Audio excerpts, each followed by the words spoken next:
Hello friends, welcome to the Exam Hacker YouTube channel. दोस्तों, जैसा कि हम लोग यूपीपीएससी 2020 के ज्योग्राफी के जो सेकंड पेपर के जो क्वेश्चंस हैं उसको हम लोग डिस्कस कर रहे हैं। तो आज के इस वीडियो में देख लेते हैं हम लोग किस प्रश्न को यहाँ पे डिस्कस करने वाले हैं। तो आज का क्वेश्चन यहाँ पे, what do you mean by green revolution, illustrate merits and demerits of the green revolution in India.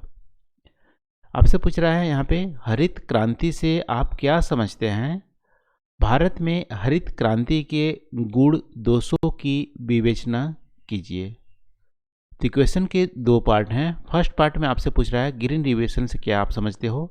दूसरे पार्ट में ग्रीन रिवोल्यूशन के क्या गुण और दोष है, ठीक है, इंडिया में। यहाँ पे स्पेशली इंडिया के बारे में यहाँ पे आपसे पूछ रहा है।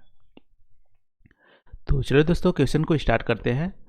तो ग्रीन रिवोल्यूशन आप क्या देखोगे? ग्रीन रिवोल्यूशन में जनरली आप समझते होंगे कि यहाँ पे जो हमारी प्रोडक्टिविटी है क्रॉप की वो हमारी बढ़ गई है, ठीक है, ईल्ड जो क्रॉप की हमारी बढ़ गई है। तो ग्रीन रिवोल्यूशन में आप कैसे डिफाइन कर सकते हो कि 1960s और 1970s के दौरान जो इंडिया में जो बहुत सारे जो एग्रीकल्चर जो क्रॉप थे, मेनली आप देखोगे पैडी और व्हीट की जो ईल्ड थी वो बहुत ज़्यादा यहाँ पे बढ़ गया था। क्यों? क्योंकि ईल्ड जो हमारी वीट और पैडी की जो हाई एल्डिंग सीड्स हम यूज़ किए थे, वीट का कहाँ के यूज़ किए थे? मैक्सिको की जो वीट की वैरायटी थी वो यूज़ किए थे, और पैडी के लिए हम फिलीपींस, इंडोनेशिया यहाँ से हम लोग यूज किए हुए थे। तो हाई एल्डिंग सीड्स का यूज करने के चलते और फर्टिलाइज़र का यूज करने के चलते, इरिगेशन फैसिलिटीज देने के चलते, इसके चलते जो बहुत सारे जो हमारी जो क्रॉप थी मेनली वीट और पैडी की जो ईल्ड थी उसमें बढ़ोतरी हुई।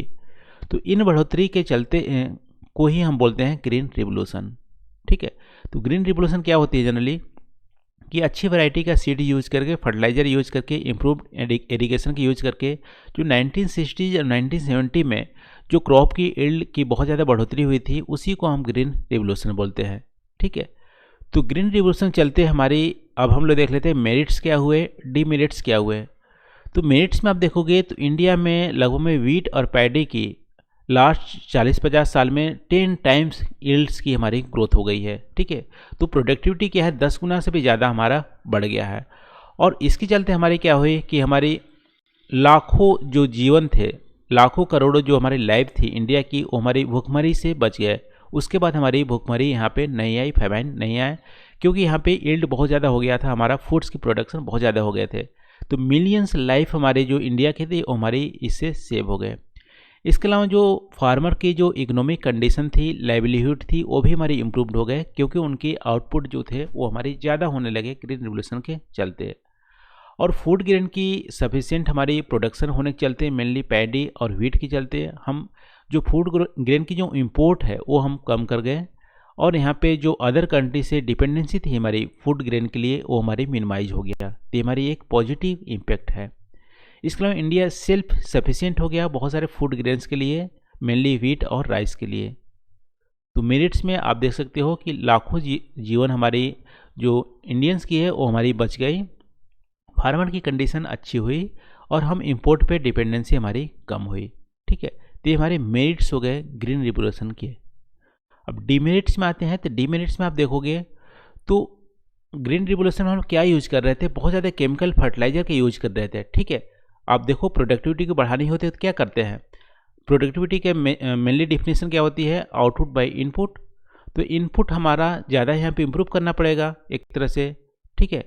और इनपुट इम्प्रूव करोगे तो हमारे यहाँ पे क्या होंगे, इफ़िशियंसी में देखो इनपुट को रिड्यूस करना है, यानी इनपुट कॉस्ट को रिड्यूस करना है इफ़िशियंसी में, पर प्रोडक्टिविटी में इनपुट हमारे यहाँ पे बढ़ाने पड़ेंगे, ठीक है, यह ध्यान रखना। तो यहाँ पे हमारी फर्टिलाइज़र का यूज़ ज़्यादा करने लगे, केमिकल फर्टिलाइज़र का यूज़ ज़्यादा करने लगे, इंसेक्टिसाइड का यूज़ करने लगे, पेस्टिसाइड का यूज़ करने लगे। इसके चलते क्या होने लगी, सॉइल हमारी एसिडिक होने लगी, और सॉइल एसिडिक होने लगी, उसके चलते हमारी सॉइल की प्रोडक्टिविटी धीमे धीमे कम होने लगी, ठीक है। बहुत ज़्यादा यहाँ पे आप केमिकल फर्टिलाइज़र यूज करोगे तो हमारी जो सॉइल की प्रोडक्टिविटी है वो हमारी कम होने लगी, और जो हमारे केमिकल फर्टिलाइज़र थे वो बाद में लीच करके हमारी वाटर, ग्राउंड वाटर में भी चले गए, और जो आस पड़ोस की जो हमारी तालाब थे, नदियाँ थी, वहाँ भी हमारी वाटर पोल्यूशन होने लगी। तो केमिकल फर्टिलाइजर का यूज़ करने से वाटर पोल्यूशन हमारी लेवल बढ़ गए, सॉइल की पोल्यूशन भी हमारी बढ़ गए, सॉइल की प्रोडक्टिविटी हमारी अल्टीमेट घट गई। ठीक है, ये हमारी पहला दोष हो गया। इसके बाद देखोगे तो हम जो ग्रीन रिवोल्यूशन है उसमें हाइब्रिड सीड का यूज़ करते हैं, फर्टिलाइजर का यूज़ करते हैं, तो बहुत ज़्यादा इरिगेशन की ज़रूरत पड़ती है। तो हमारी इरिगेशन बहुत ज़्यादा यूज करने के चलते, और इसके अलावा किसी भी लैंड में हम लोग पैडी की कल्टीवेशन करने लगे, जहाँ पे रेनफेड एरिया है वहाँ भी पैडी की कल्टीवेशन करने लगे, क्योंकि ग्राउंड वाटर से हम वाटर को निकाल लेते थे और पैडी की कल्टीवेशन करते थे। तो इन सब चीज़ों से क्या होने लगी, हमारी ग्राउंड वाटर का बहुत ज़्यादा ओवर एक्सप्लॉइटेशन होने लगा। इसके चलते हमारी ग्राउंड वाटर डिप्लीट करी गई। ठीक है, तो रेन शेडो रीजन में भी हम पैडी की कल्टीवेशन करें, बहुत ज़्यादा इरिगेशन का यूज़ किए, पानी का यूज़ किए, इसके चलते हमारे ग्राउंड वाटर बहुत जगह हमारी क्या हो गई, डिप्लीट हो गई। क्योंकि मेजर जो ग्राउंड वाटर का यूसेज है वो हमारी कहाँ पे है, वो हमारी एग्रीकल्चर के लिए है। तो दूसरी हमारी दोष हो गई। तीसरी हमें दोष है कि ग्रीन रिवोल्यूशन से चलते हमारे क्या होगी कि कॉस्ट ऑफ फार्मिंग हमारी इंक्रीज हो गई, क्योंकि फार्मर को हर साल बीज को खरीदना पड़ता था, फर्टिलाइजर खरीदनी पड़ती थी, पेस्टिसाइड खरीदनी पड़ती थी। इसके चलते जो फार्मर की कॉस्ट है वो हमारी बढ़ गए। इसके अलावा ग्रीन रिवोल्यूशन के चलते हमारे क्या हुए कि मोनो जो क्रॉप का कल्चर हमारा प्रैक्टिस होने लगा, यानी साल में एक ही क्रॉप उगानी है, शुगर केन उगानी है या कॉटन उगानी है, एक ही क्रॉप उगानी है जनरली।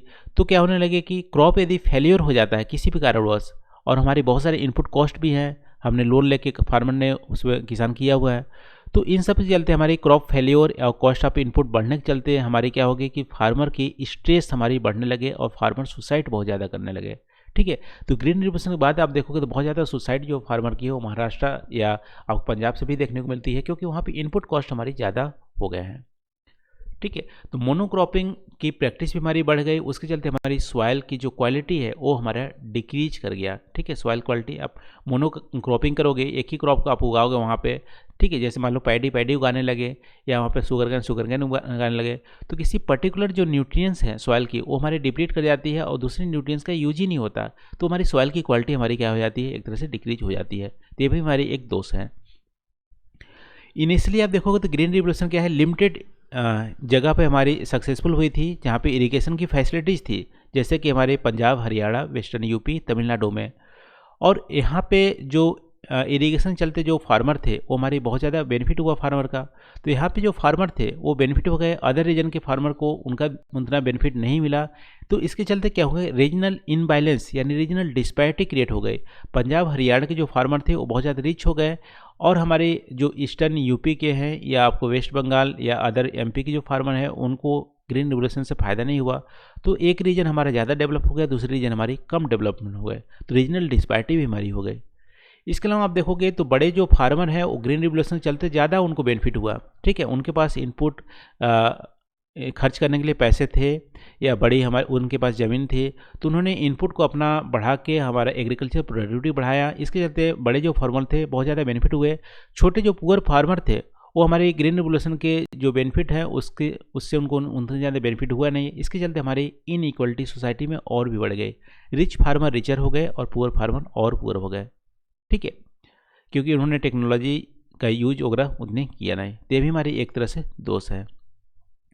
इसके अलावा देखोगे तो रूरल एरिया में टेक्नोलॉजी का यूज़ करके, पेस्टिसाइड्स का यूज़ करके हमारे वहाँ जो एग्रीकल्चर के लेबर की जो ज़रूरत थी वो हमारी कम पड़ गई एक तरह से। कहीं पे देखो, जैसे मान लो आप पहले खरपतवार को दूर करने के लिए आप लेबर का यूज़ करते थे, अब वहाँ पे पेस्टिसाइड डाल दे रहे हो, तो वहाँ पे क्या होंगे, उसकी लेबर की ज़रूरत नहीं पड़ी।